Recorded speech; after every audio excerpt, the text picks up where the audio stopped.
கோவப்படாதீங்க, சொன்னா கேளியா. பாண்டி, நீ கொஞ்சம் சொல்லியா. நீ சொன்னாதான் உன் ஆளுங்க கேட்பாங்க. உன் ஆளுகளை என் பேரை அடிச்சது தப்புதான், நான் இல்லன்னு சொல்லல. உன்னை பத்தி அவனுக்கு தெரியாதியா? நீ தான் பொம்பளைன்னு கூட பார்க்காம கழுத்துறதுவனாச்சே. இனிமே உன் ஆளுகிட்டையும் சரி, உன் பிரச்சனையிலையும் சரி, என் பேரன் தலையிட மாட்டான். ஏன், நீ இருக்கிற திசை பக்கம் கூட தலை வச்சு படுக்க மாட்டான்.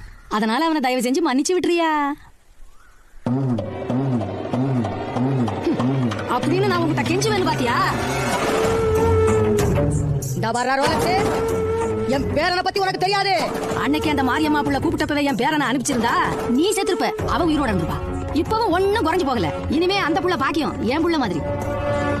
அந்த புள்ளைய ஏற்கனவே தொட நினைச்சதுக்கு தான் உன் ஆளுகளை என் பேரை ரோட்ல அடிச்சு ஓடத்தா விட்டான். இன்னொரு தடவை அந்த புள்ளைய தொட நினைச்சா உன் தலைய ரோட்ல உருட்டியே விடுவான்.